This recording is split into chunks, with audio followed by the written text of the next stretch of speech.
Hello everybody, in today's video I'm going to show you how to contact Raiffeisen Bank customer service. Firstly, what you need to do is you need to open any of the web browser. In the top there's this address bar, type down Raiffeisen Bank and enter it.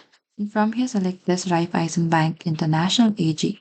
And once you're inside this homepage, over here in the top right there's this contact icon. You need to go there and from here scroll a bit down here.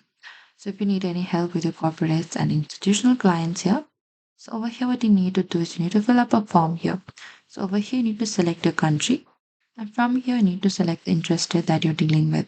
You can also select type of inquiry and then you need to type down your first name, your last name and your email and type down your company as well and select the subject. And after that you need to type down the message. You need to mention the country you are dealing business with. And after that select the submit and that is it.